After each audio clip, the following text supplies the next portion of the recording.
حزب اللہ کو اور ایران کو ہم نے کمزور کیا ہے، تو ابھی یہ جو ہے آپ کو یہ کامیابی ملی ہے اور آپ کو بشار الاسد کے اس ظالم حکومت سے نجات ملی ہے۔ تو اس میں ہمارا کنٹریبیوشن زیادہ ہے، یہ ہم اس کے چیمپئن ہیں۔ اور بشار الاسد کے خلاف جو ہے وہ اس نے نیتن یاہو نے کھل کر کہا ہے کہ یہ ساری ایفرٹس ہماری تھی، اور ہم نہیں چاہتے تھے کہ شام، کیونکہ سازشوں کا گڑھ تھا اسرائیل کے خلاف، ایران جتنی مدد حماس کی اور جو حزب اللہ ہے اس کی کرتا تھا وہ شام کی سرزمین سے کرتا تھا۔ تو شام کی سرزمین اسرائیل کے لیے فساد کی جڑ تھی، اسرائیل کے لیے سب سے زیادہ مشکل زمین تھی، یہیں سے حزب اللہ کی اور حماس کی سپلائی لائن تھی۔ تو جب آپ سپلائی لائن توڑ دیتے ہیں اور ٹوٹ جاتی ہیں تو پھر آگے جو لوگ لڑ رہے ہوتے ہیں وہ پھر زیادہ وقت تک سسٹین نہیں کر پاتے۔ تو یہی فارمولہ انہوں نے اپنایا ہے اور اس کو آن کیا ہے۔ اس کے ساتھ ہی انہوں نے فرمایا ہے، اسرائیل کے وزیر اعظم جو کہ اس جہاد کے امیر المومنین ہیں، امیر المومنین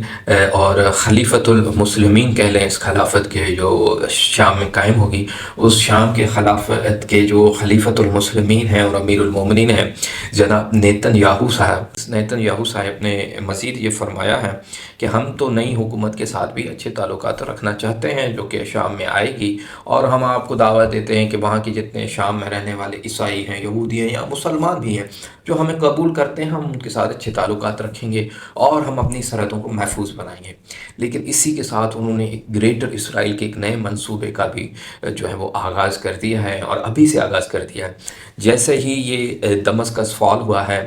بشار الاسد کی حکومت کا خاتمہ ہوا ہے، اور آپ کو پتہ ہونا چاہیے کہ جب بشار الاسد اس بار جب ان پہ حملہ ہوا ہے تو بیک وقت اسرائیل بھی بشار الاسد کی فوج پہ حملہ کر رہا تھا، امریکہ بھی ان کی چھاونیوں پر حملے کر رہا تھا، یہ جو باغی تھے یہ بھی چہل قدمی کر رہے تھے، ٹرکش جو ملٹری تھی وہ بھی ایکشن میں تھی۔ اسی طرح ہر طرف سے ان کو جو ہے وہ کمزور کرنے کے لیے شام کی ہر سرحد جو ہے وہ وہاں پر ان کی فوج جو ہے وہ مصروف ہو گئی تھی، اور بیک وقت کوئی بھی فوج اتنی سرحدیں نہیں سنبھال سکتی تھی۔ تو کیونکہ یہ اتنا کچھ ہو رہا تھا جس کی وجہ سے یہ فال ہوا بشار الاسد کا، اور شام جو ہے وہ گر گیا، یا شامی صدر جو تھے بشار الاسد وہ زیادہ وقت سسٹین نہ کر پائے۔ تو اسی یعنی کہ یہ جو جیسے مجاہدین جب داخل ہوئے تھے، اس کے داخل ہونے کے بعد جس طرح دمسکس فال ہوا، انہوں نے جو ہے وہ مسجد اموی میں جو ایک تاریخی مسجد ہے وہاں کی دمسکس کی، جیسے ہی وہ وہاں پر یہ مجاہدین پہنچے ہیں، اسرائیل نے کیا کیا، جو بچی کھچی جو سیرین آرمی تھی، جو بشار الاسد کی آرمی تھی، ان کی بچی کھچی چھاونیوں پر بھی حملے کر کے، اور ان کے جتنا اسلحہ تھا، جتنے ان کے جو ٹینک تھے یا جو کچھ تھے، ان کو بھی تباہ کر دیا کہ کوئی چھوٹی موٹی مزاحمت بھی نہ ہو۔ اور اسی کے ساتھ انہوں نے نیتن یاہو صاحب جو خلیفۃ المسلمین اور امیر المومنین ہیں سیریا کی اس خلافت کے، وہ فرماتے ہیں اسی ویڈیو میں کہ ہم نے جو 1974 میں بشار الاسد کے والد حافظ الاسد کے ساتھ ایک معاہدہ کیا تھا، سیز فائر کا ایک معاہدہ تھا جو شام اور اسرائیل کے بیچ میں ہوا تھا۔ اس کی تھوڑا آپ کو یعنی کہ پس منظر میں آپ کو بتاتا چلوں کہ ہوا یوں تھا کہ رمضان وار جو کہ 1974 میں لڑی گئی تھی، جسے چوتھی عرب اسرائیل جنگ بھی کہتے ہیں، اور اسے جو ہے وہ 1973 کا جو ہے وہ عرب اسرائیل جنگ بھی کہتے ہیں۔ معاف کیجیے گا، یہ جنگ 1973 میں ہوئی تھی۔ بشار الاسد کے باپ حافظ الاسد نے شام کا جو تخت تھا، شام کی جو حکومت تھی، وہ 1971 میں سنبھالی تھی، اور اس کے 2 سال کے بعد جو ہے وہ چوتھی عرب اسرائیل جنگ ہوئی تھی۔ اور اس عرب اسرائیل جنگ میں جو شام تھا، جو بشار الاسد کا باپ حافظ الاسد تھا، یہ عرب اتحاد میں شامل تھا، اس عرب اتحاد میں جس نے جو ہے وہ اسرائیل پہ حملہ کیا تھا۔ اور اس عرب اسرائیل اس اتحاد میں جس میں عرب اسرائیل وار ہوئی تھی، اس میں بشار الاسد بھی شامل تھا، اس میں سعودی عربیہ بھی شامل تھا، اس میں ایجپٹ بھی شامل تھا، اور یہ جتنے مسلمان عرب ملک تھے انہوں نے مل کر شام پہ حملہ کیا تھا، لیکن وہ حملہ اتنا مؤثر نہیں رہا مصر میں، اور وہاں پر پھر جو ہے وہ بہت سی مصر کا علاقہ بھی اسرائیل نے آکیوپائی کر لیا تھا، اور شام میں سیریا کی بہت سی علاقے کو اسرائیل نے گھیرے میں لے لیا تھا، ان کی گولان ہائٹس پر قبضہ کر لیا تھا، اور اسی طرح بہت سا ایریا یعنی کہ وہ آکیوپائی کر لیا تھا۔ لیکن اس عرب اسرائیل جنگ میں حافظ الاسد اسرائیل کے خلاف لڑا تھا، اور اس کی ایئر فورس اور ساری جو ہے وہ اس میں شامل تھی۔ تو جو 1973 کا یہ جب یہ چیزیں ہوئی، اور یہ جب وار ہوئی تو اس کے بعد جو یہ علاقے آکیوپائی کر لیے گئے، تو 1974 میں ہوتا یوں ہے کہ جو اس عرب اسرائیل جنگ، جسے رمضان جنگ بھی کہتے ہیں، جسے اکتوبر وار بھی کہتے ہیں، رمضان وار بھی کہتے ہیں، فورتھ عرب اسرائیل وار بھی کہتے ہیں، اور 1973 عرب اسرائیل وار بھی کہتے ہیں، اس کے 4-5 نیم ہیں، اور یہ ایک ہی جنگ ہے۔ اور اسی جنگ میں پھر جو ہے ہوا یوں کہ کچھ شام کے لوگوں نے، شام کی فوج نے، جو حافظ الاسد کی فوج ہے، انہوں نے کچھ لوگوں کو جو اسرائیلی شہری تھے اور اسرائیلی فوج تھی، ان کے بہت سے اہلکاروں کو انہوں نے گرفتار کر کے اپنے پاس رکھ لیا تھا، وہ ان کے پریزنرز تھے۔ تو پھر 1 سال بعد یعنی کہ یہ نیگوسیشن، یہ جنگ تو یعنی کہ ختم ہو گئی، سیز فائر ہو گیا، لیکن اس کے بعد جو ہے اسرائیل کی یہ کوشش تھی کہ جو پریزنرز تھے، جو یہ اہلکار جو شام میں قید تھے، یہ ہمیں کسی بھی طرح واپس مل جائیں، اور انہوں نے اس میں امریکہ کو ڈالا، اور امریکہ نے پھر حافظ الاسد کے ساتھ رابطے قائم کیے۔ جو ہینری کسنجر تھا ان کا، یعنی کہ فارن منسٹر تھا، وہ دمسکس آیا، شام آیا، اس نے مطالبہ رکھا کہ آپ یہ اسرائیل کے جتنے آپ نے لوگ پکڑے ہیں، یہ آپ ان کو واپس کر دیں، یہ کر دیں، وہ کر دیں، جس طرح ہوتا ہے، اور آپ امن کی بات کریں، سیز فائر کی بات کریں۔ تو پھر ہوتا یوں ہے کہ شام یہ مطالبہ کرتا ہے کہ ہم اس شرط پر جو ہے یہ ان کے پریزنرز واپسی دیں گے کہ جو زمین اسرائیل نے آکیوپائی کی ہے ہماری اس وار میں، گولان ہائٹس اور جتنے اس کے آس پاس جتنے گاؤں تھے، شامی گاؤں تھے، شامی لوگوں کے گاؤں تھے، سیرین ولیجز تھے، وہ اب ہمیں واپسی کر رہے ہیں۔ تو اسرائیل نے کافی پہلے ریزسٹ کیا، نہیں مانا، لیکن آخرکار جنیوا میں ایک معاہدہ ہوتا ہے جس میں اسرائیل جو ہے وہ ان کے علاقے واپسی کر دیتا ہے، اور حافظ الاسد جو ہیں وہ ان کے شہری اور ان کے جو فوجی ہیں وہ ان کو واپسی کر دیتا ہے۔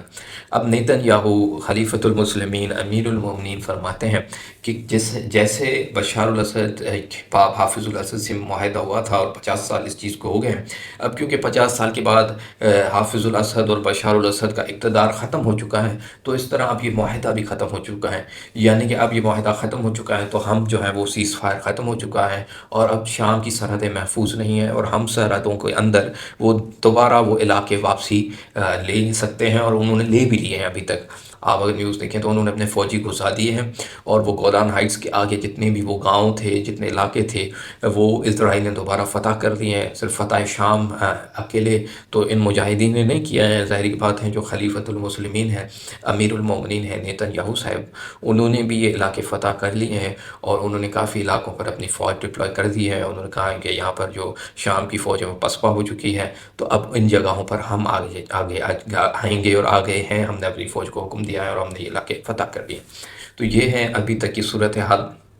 کہ شام کی سرحدیں اور شام کے کافی علاقوں پر اس وقت اسرائیل قابض ہو چکا ہے۔ اور میں نے پہلے بھی جب یہ مجاہدین جو تھے، ابھی انہوں نے یہ حکومت پوری قبضے میں نہیں لی تھی، ابھی انہوں نے الیپو پہ قبضہ کیا تھا، تبھی میں نے کہا تھا کہ یہ گریٹر اسرائیل کی چال ہے، اور گریٹر اسرائیل تو بننا ہے، یہ تو ان کے لوگ بھی کہتے ہیں۔ تو اب شام کیونکہ فال ہو چکا ہے، ان کا ایک بہت بڑا مخالف جو ان کی سرحد پہ بیٹھا ہوا تھا وہ ختم ہو گیا ہے، تو اب جو ہے وہ شام ان کے لیے ایک حلوہ بن گیا ہے، اور وہ اب آہستہ آہستہ ان کے علاقے جو ہیں وہ آکیوپائی کرتے جائیں گے۔ ابھی تک تو وہ بہت سے علاقے آکیوپائی کر چکے ہیں، ابھی 2-3 دنوں میں ہی، تو آگے بھی جو ہے وہ اسی طرح یہ ہوتا رہے گا، اور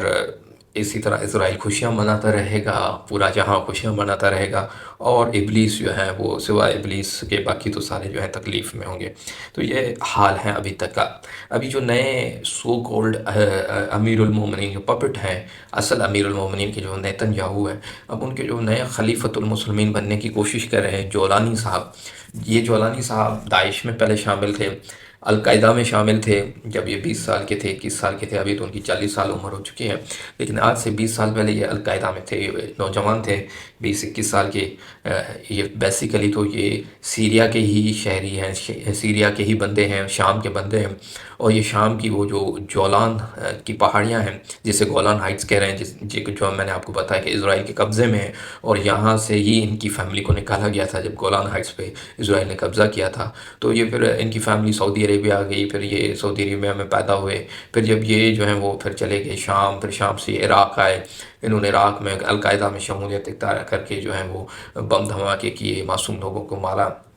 اور پھر امریکہ جو ہے وہ ان کو پکڑ کے جیل میں ڈال دیتا ہے۔ وہیں جیل میں جو ہے ان کی ملاقات ہوتی ہے ابو بکر البغدادی سے، جو داعش کے بعد میں سربراہ بنتے ہیں، اور یہ جو ابو بکر بغدادی کے ساتھ ہی داعش میں انہوں نے کارروائیاں کی، اور یہ شام کے فرنٹ کو سنبھالتے تھے جسے، اور ابو بکر بغدادی عراق سنبھالتا تھا۔ ابو بکر بغدادی کہتا تھا کہ خلیفہ میں ہوں ایک عالمی خلافت کا، اور یہ شام جو ہے یہ بھی ہمارا ہے۔ لیکن یہ جو ہے پھر کہتا تھا کہ نہیں، اس نے بعد میں یہ ابو بکر بغدادی سے مکر گیا، اور اس نے کہا کہ نہیں، میں تو الگ شام بنانا چاہتا ہوں، میں داعش میں اب زیادہ وقت نہیں رہوں گا، اور میرا فوکس صرف شام ہے، ہم کسی انٹرنیشنل خلافت کے جو ہے وہ حامی نہیں ہیں، ہم صرف سیریا کے معاملات کو دیکھیں گے۔ تو اس طرح پھر یہ داعش سے الگ ہو گیا، اور میں نے پتا کہ امریکہ کی جیل میں تھا، اور امریکہ نے ابو بکر بغدادی اور انہیں دونوں کو چھوڑ دیا ہے۔ تو جب یہ چھوڑ دیا ہے تو آپ کو پتہ ہے کہ یہ کیوں چھوڑے جاتے ہیں؟ ایسے لوگ پکڑ کے دوبارہ تبھی چھوڑے جاتے ہیں جب وہ ان کے ایسٹس بن جائیں، جب وہ ان کے لوگ بن جائیں۔ تو پھر یہ اسی طرح جو ہے یہ امریکہ کی قید سے نکلے، ایک نے داعش بنا لی، عراق پہ قبضہ کر لیا تھا، دوسرے نے شام پہ قبضہ کر لیا۔ پھر یہ جولانی صاحب النصرہ فرنٹ جو انہوں نے داعش سے نکل کے النصرہ فرنٹ بنائی، اس کو بھی انہوں نے اب چینج کر کے اب یہ جماعت حیات التحریر الشام، جسے ایچ ٹی ایس کہتے ہیں، حیات التحریر الشام، ایچ ٹی ایس، اب یہ انہوں نے ایک نئی جماعت بنائی ہے داعش اور النصرہ کے بعد، اور انہوں نے اپنا گیٹ اپ بھی چینج کر لیا ہے۔ پہلے یہ عمامہ پہنتے تھے، بڑی ان کی داڑھی ہوتی تھی، آج بھی ان کی بڑی داڑھی ہے، لیکن آج تھوڑی فیشن کے ساتھ انہوں نے جو ہے اس کو کاٹا پیٹا ہے۔ پہلے یہ بالکل ایک ٹپیکل مولوی ٹائپ لگتے تھے اور اسلامسٹ لگتے تھے، اب انہوں نے جو ہے وہ شلوار قمیض کے بجائے جو ان کا عربوں کا وہ جبہ تھا اس کے بجائے انہوں نے وہ پینٹ شرٹ پہننا شروع کر دی ہے، اور داڑھی انہوں نے تھوڑی ماڈریٹ کر لی ہے، گو کہ بڑی داڑھی ہے لیکن وہ تھوڑا فیشنی اس کو اسٹائل دے کر، اور ان کے پھر انہوں نے وہ عمامہ بھی اتار دیا ہے۔ اور اب یہ سی این این ان کا بھی یہ 8-10 دن میں ان کا بڑا اچھا امیج انہوں نے کریٹ کیا کہ ایک طرف تو امریکہ ان پہ ملینز آف ڈالر کا انعام رکھ چکا تھا، اور ایک طرف سی این این ان کے انٹرویوز کر رہا تھا، ایکسکلوسیو انٹرویوز کر رہا تھا، اور اس انٹرویوز میں اور اپنے بیانات میں یہ بار بار کہہ رہا تھا کہ ہماری یورپ کے ساتھ بھی دوستی ہے، امریکہ کے ساتھ بھی دوستی ہے، یہ دشمنی نہیں، ہماری دشمنی ہے تو بشار الاسد کے ساتھ ہے، اور ایران کے ساتھ ہیں، حزب اللہ کے ساتھ ہیں، اور رشیا کے ساتھ ہیں، باقی ہماری ساروں سے دوستی ہے، ہم ساروں سے دوستی کریں گے، ساروں سے اپنے تعلقات اچھے رکھیں گے۔ تو یہ تھے جولانی صاحب، جو کہ خود گولان ہائٹس کے رہنے والے تھے، اور انہوں نے دمسکس تو فتح کر لیا، سو کارڈ امریکہ کی غیبی مدد، جسے یہاں پر لوگ اللہ کی غیبی مدد، اور یہ وہ کہہ رہے تھے، جو لوگ انہیں سپورٹ کر رہے تھے یہی لوگ مجاہدین جو افغانستان میں تھے، طالبان تھے، ان کو سپورٹ کرتے تھے، اور امریکہ کے ڈالرز کھا کر اور اسلحہ لے کر یہ رشیا کے خلاف لڑتے رہے۔ یہی سیریز تقریباً کسی بھی یعنی کہ لفظ میں بھی تبدیلی نہیں ہوئی، اس وقت بھی وہ مجاہدین تھے افغانستان میں، اس وقت بھی مجاہدین تھے یہ سیریا میں، بالکل وہی اسکرپٹ دہرائی گئی ہے، اور وہی لوگ اسی طریقے کے لوگ اس کو سیلیبریٹ کر رہے ہیں، اور پھر جن لوگوں نے ان کو سیلیبریٹ کیا تھا بعد میں افغانستان میں وہ لوگ روئے تھے۔ تو اب دیکھتے ہیں کہ فی الحال تو یہ ابلیس کے علاوہ سبھی خوشیاں منا رہے ہیں، لیکن جب اب دمسکس میں آگے چل کے جو کچھ ہونا ہے اس کے بعد دیکھتے ہیں کہ یہ ان کی خوشی برقرار رہتی ہے یا وہ پھر روتے ہیں۔